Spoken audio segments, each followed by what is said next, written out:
Olha só, hoje a gente vai falar sobre algo muito importante e diferente, muito comum para muitas mulheres, não é verdade? Verdade. E que, enfim, precisa de uma orientação diferente. A gente vai falar sobre o vaginismo.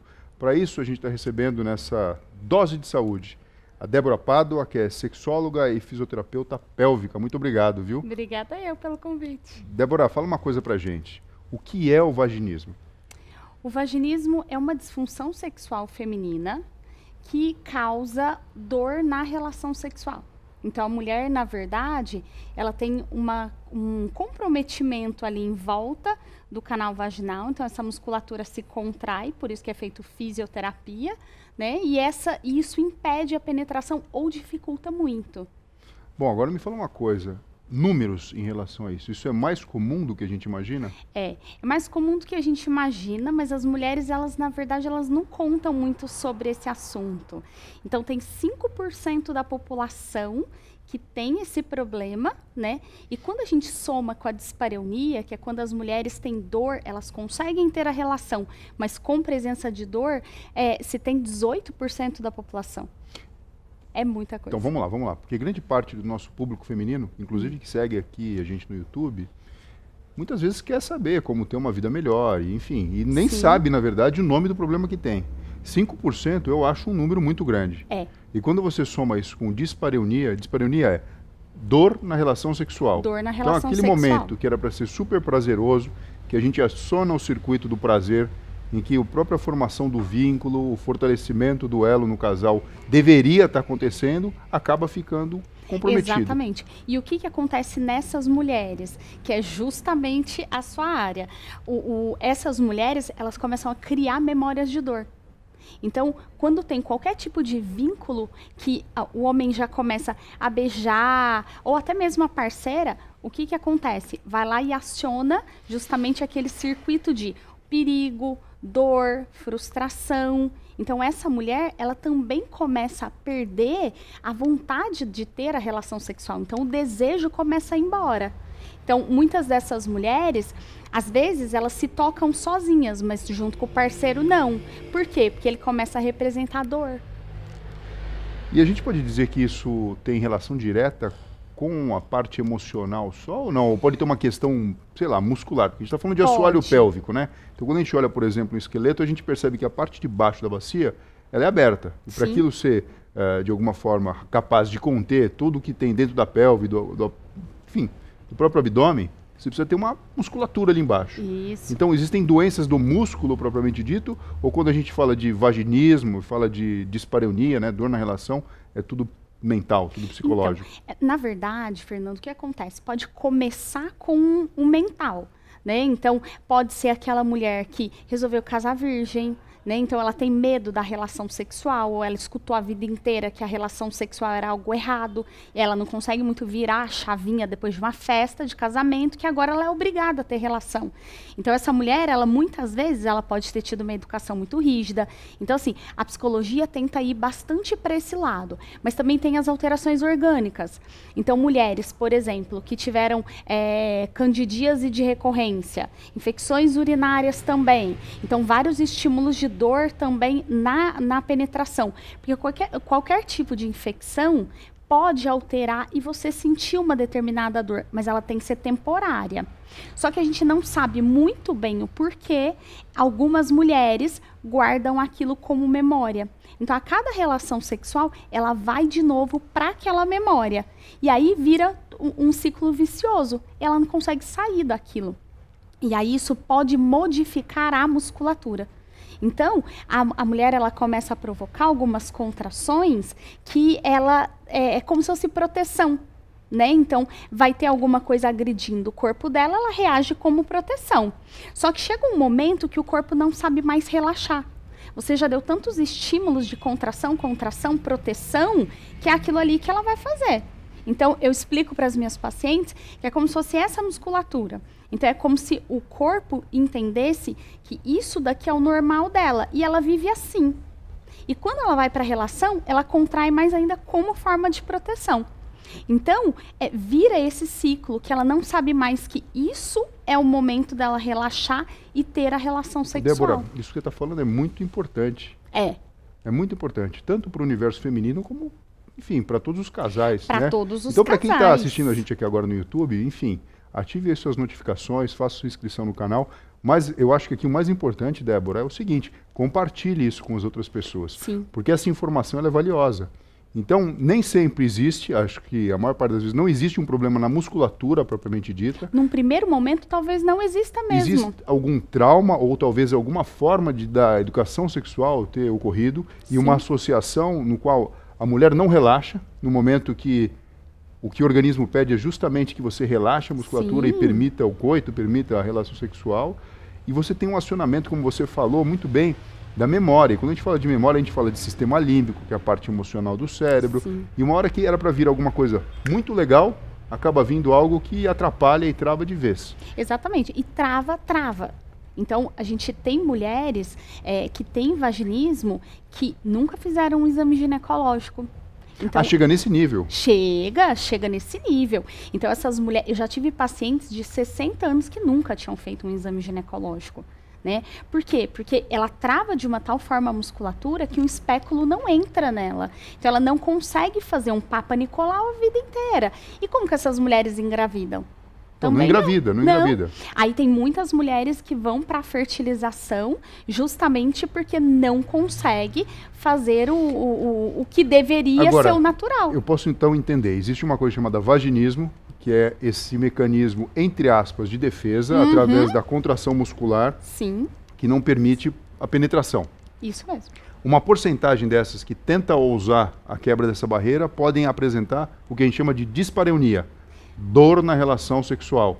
Então, na verdade... E às vezes até travam antes que isso venha acontecer, porque tem uma memória ruim. Ela pode passar primeiro pela dispareunia, ela pode ter ali as tentativas de relação e acaba apresentando dor por alguma coisa, sejam alterações orgânicas ou não. E se ela insiste naquilo ali, aí pode virar um vaginismo. E aí ela pode travar, chegar um momento que ela trava e ela não consegue mais ter penetração. Nem dedo, então não consegue fazer um exame ginecológico, não consegue colocar uma medicação. Então, você consegue imaginar uma mulher, por exemplo, com alguma infecção vaginal que não consegue colocar um aplicador? É muito comum. Quer dizer, você não consegue tratar. Não, né? você não Agora, consegue quando a gente tratar. fala vaginismo também, a gente está falando de penetração. Sim. A gente não está falando de toque, de masturbação, de nada desse tipo. Não, Ou acaba funcionando tudo como dentro de uma mesma conversa? Não necessariamente. Então, as mulheres que elas conseguem fazer a distinção, né? Então, ela consegue se masturbar, ela consegue deixar o outro tocar, receber sexo oral, qualquer coisa que seja externa. E aí ela acaba travando na penetração. Então, algumas mulheres funcionam dessa forma. Outras mulheres começam a afetar tudo. Então, ela chega num determinado momento que ela não quer que o parceiro encoste nela mais. Ou seja, e aí não existe relacionamento que sobreviva, né? Eu imagino, chega um determinado momento que a pessoa não quer ter parceiro, não quer ter relacionamento, porque faz uma associação de dor com a possibilidade de um toque ou de uma coisa Exatamente. assim. Agora sim, você me contou um problema que eu tenho certeza que muitas pessoas aqui também estão escutando pela primeira vez. Muitas vezes até tiveram contato com alguém que já sofre ou sofreu disso, teve tratamento ou não. Mas como é o tratamento? A partir do momento que você faz o diagnóstico, e eu entendi que tem muito de história clínica, de você entender isso. Tem. Como é que é o tratamento? O que acontece? No primeiro momento, a gente colhe toda a história da paciente e a gente tenta fazer um exame para ver qual o nível da gravidade, né, do problema. Então, o vaginismo dela é um caso leve, é um caso moderado. Então, a gente consegue fazer o toque, consegue fazer um toque parcial, por exemplo. Não, a gente não consegue encostar na vulva da paciente, né, nem externamente.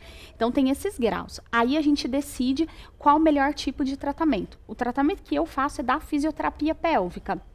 Então, o que a gente faz? A gente, aos poucos, vai tentar sensibilizar essa região, vai tentar fazer com que essa mulher mude as memórias que ela tem. Então, a gente vai ter que dar alguns tipos de estímulo muscular mesmo, para que essa musculatura da contração que ela está, ela passe a provocar relaxamento. Só que essa mulher, ela tem que ter uma percepção pélvica, ela tem que ter uma percepção corporal. Então, tudo isso faz parte da fisioterapia. Então, existem alguns recursos que são dilatadores vaginais, que são próteses de tamanhos diferentes, né? Que chega um determinado momento do tratamento que a gente ensina essas mulheres a usarem, né? A gente acaba usando no consultório e também ensina a usar em casa. Tem eletroestimulação que ajuda no relaxamento muscular. Então, tem vários recursos de fisioterapia próprios para que o cérebro dela entenda que o corpo tem que se comportar de uma outra forma. Agora eu penso o seguinte, Botox tem aplicação? Tem. Tem aplicação do Botox, né? Tem alguns médicos que fazem. Tem poucos estudos. Hoje em dia não tem tantos estudos ainda, né? Mas o que que acontece? Ali a gente tem 13 músculos. Então, essa musculatura, ela não pode ser totalmente paralisada, porque como você falou antes, é o chão do tronco. Então, se você aplicar Botox em tudo, você paralisa os músculos que também contêm urina, gases, fezes. Então, tem que ser específico, né? Os músculos que você vai paralisar. Só que o que que acontece? É difícil testar. Por quê? Porque você não consegue ter acesso a essa mulher. Então, é diferente de quando se faz o Botox no rosto, que você vai na dermatologista e você faz as caretas ali e ela marca exatamente onde você precisa. No canal vaginal, você não consegue fazer isso. Até porque se você pega uma mulher um pouco mais grave, que ela não te deixa encostar do lado de fora, você não consegue fazer. Então, quer dizer, o trabalho que você faz para o tratamento é uma dessensibilização. Então, aos poucos, ela passa a permitir que o toque venha a acontecer, Exatamente. que a penetração aconteça com dilatadores, até que, então, ela pode ter uma relação sexual exatamente. Aí ela troca saudável. O dilatador pelo pênis, né? Pela penetração. Ou, nos casos a gente tem muitas pacientes também que são lésbicas, né? Então, elas também querem ter contato com as parceiras, então, às vezes, elas querem usar vibradores, próteses penianas. Então, tudo isso. Tudo que a gente faz no consultório, em nenhum momento é algo sexual, né? Então ela não vai sentir prazer, ao contrário, ela tem bastante medo, ela tem bastante contração, que é tudo que a gente tenta reverter com a fisioterapia. Porque as pessoas também ficam com um certo receio, mas como que é esse tratamento, né? Mas você vai tocar na pessoa, mas a pessoa não vai sentir prazer? Não, não vai sentir prazer em nenhum momento. Porque não é esse o objetivo. O objetivo é resolver o problema orgânico muscular. Isso. E é aquela coisa que o desensibilizar o que acontece? Quando você encosta aqui na mão, você sente, o teu cérebro identificou que está ali. Ficou aqui muito tempo, você já não sente mais, porque você já se acostuma com aquele determinado toque. Então, são algumas coisas desse tipo que a gente estudou para montar esse tipo de tratamento, para que seja algo não só físico e não só mental. Tem que ter uma conexão, porque a gente é um ser, né, conectado. Sim. Agora, Débora, me fala uma coisa. Sucesso terapêutico. Você tem números disso? Então, uma mulher que percebeu que está dentro dessa estatística, infelizmente, de dispareunia e de vaginismo, e ela identificou, começou a fazer, então, a fisioterapia pélvica, a psicoterapia, talvez até a utilização de algum medicamento para aliviar a ansiedade. Sim. Qual que é a porcentagem, mais ou menos, de sucesso terapêutico? Na clínica, a gente tem lá sempre a avaliação final, onde a paciente preenche como ela está saindo da clínica. A gente tem 98% de melhora das pacientes. Sendo que a gente tem sempre 3 objetivos com esse tratamento, que é que ela consiga colocar o próprio dedo sem dor para usar a medicação, óvulos ginecológicos, aplicador de pomadas, absorvente interno, talvez futuramente usar um coletor menstrual. Então, tudo é nesse objetivo. Segundo, que ela consiga realizar exames ginecológicos. Então, antes do final do tratamento, ela vai para o ginecologista, porque ela também precisa mudar a memória em relação ao médico. Senão ela sai do tratamento e fica com medo de ir no médico. Então, a gente pede para que ela faça isso antes do final do tratamento. E o terceiro objetivo é penetração total com o intercurso e mudanças de posição. Então, o intercurso é o vai e vem que acontece na relação sexual. E para as mulheres que têm parceiras, ela escolhe o que ela quer, que ponto ela quer chegar. Ela quer usar um vibrador, ela quer usar uma prótese. Então, no final, a gente tem essa melhora.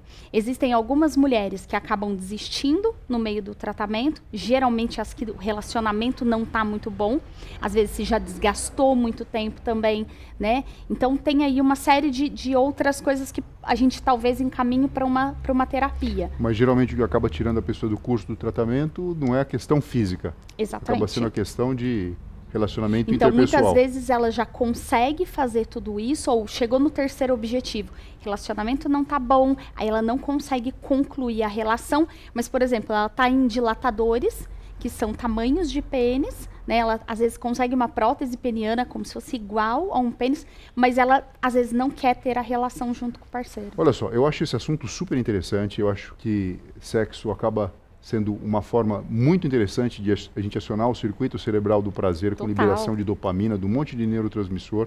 Então, assim, tem que ser visto como algo que faz parte da nossa saúde. Sim. Muito mais do que simplesmente reprodução, né? Principalmente porque a nossa longevidade, ela permite muitos e muitos anos a mais do que o que a gente consegue ou deveríamos conseguir para procriar, né? Para criar novas pessoas. Então, eu queria, antes da gente encerrar aqui, eu te agradecer, fazer 3 perguntinhas livres. Pode ser?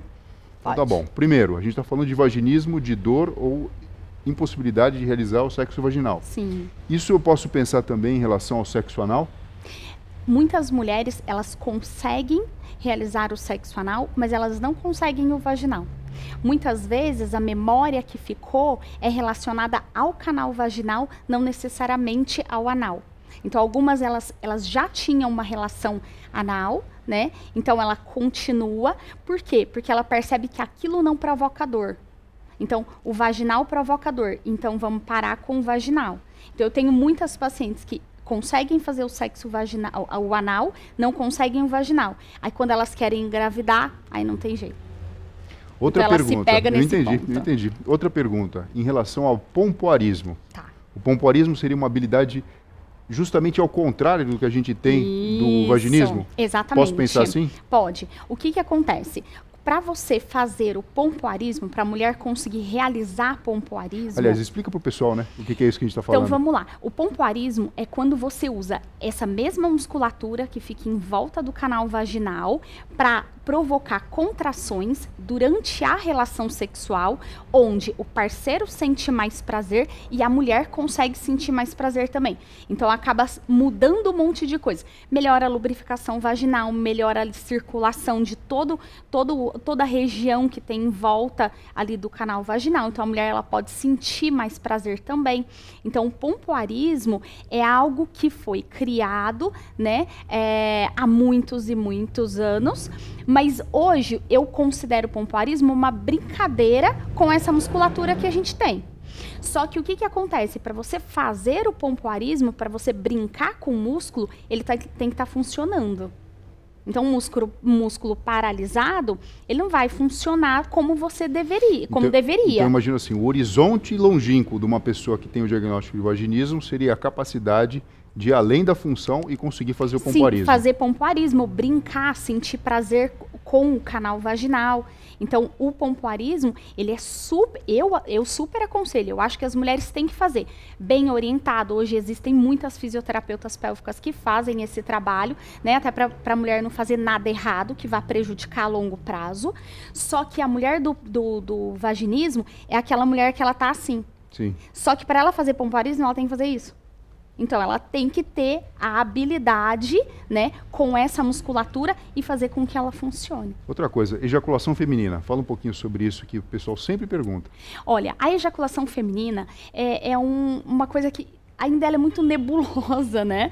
Então, as mulheres, elas conseguem ejacular, como ficou uma palavra muito atrelada aos homens, então fica muito confuso. Mas se descobriu, há não muito tempo, que existem algumas glândulas, que são as glândulas parauretrais, que ficam do lado da uretra, e que, se estimulado em algumas mulheres, existe uma produção grande de secreção, e que essa secreção é muito parecida com o sêmen do homem. Né? Então, isso ficou muito confuso. E aí, algumas mulheres acham que ter essa capacidade da ejaculação vai fazer com que elas tenham muito mais prazer. Realmente, as mulheres que conseguem fazer isso dizem que é uma sensação muito, muito diferente. É uma sensação diferente do orgasmo, que você tem uma contração. Elas geralmente falam que é uma sensação de expulsão com uma sensação de prazer muito grande associada. Só que as mulheres, elas ficam muito frustradas. Então, assim, para variar, as mulheres, elas querem muito o que elas não podem ter. Então, eu quero ter múltiplos orgasmos, um só não vale a pena. Eu quero...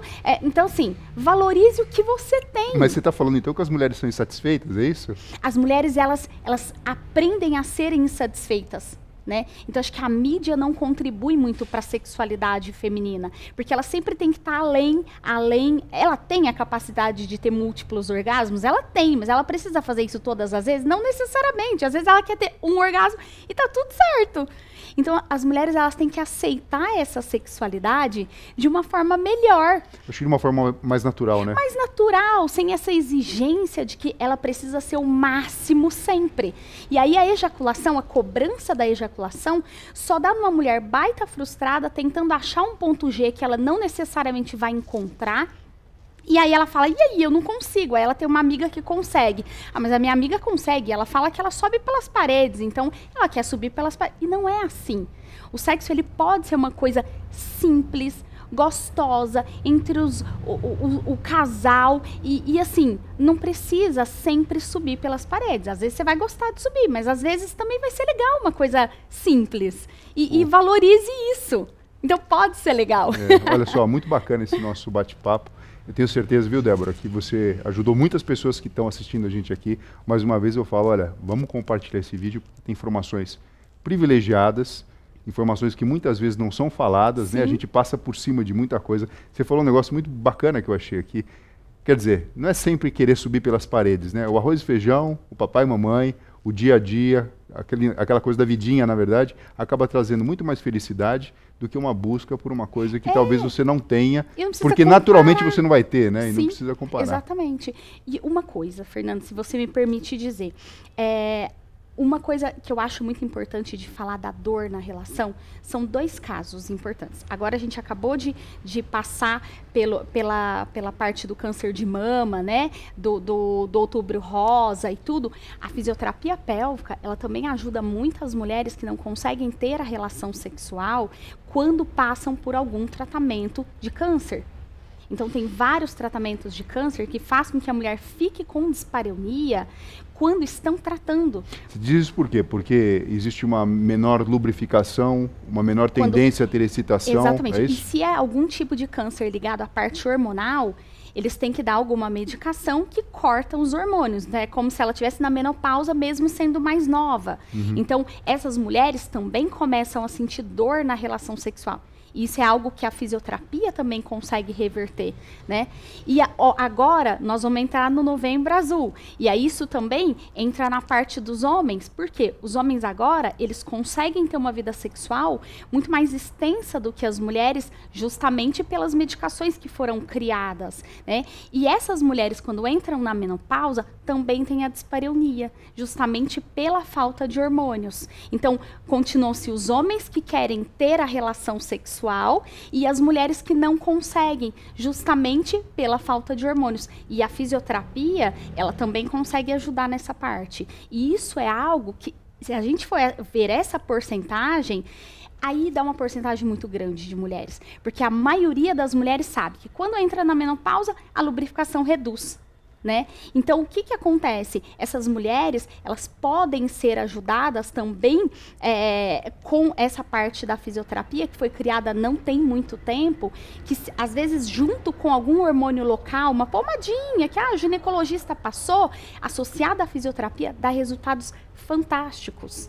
Então, a mulher, ela consegue ter uma vida sexual muito mais ativa por muito mais tempo e com qualidade.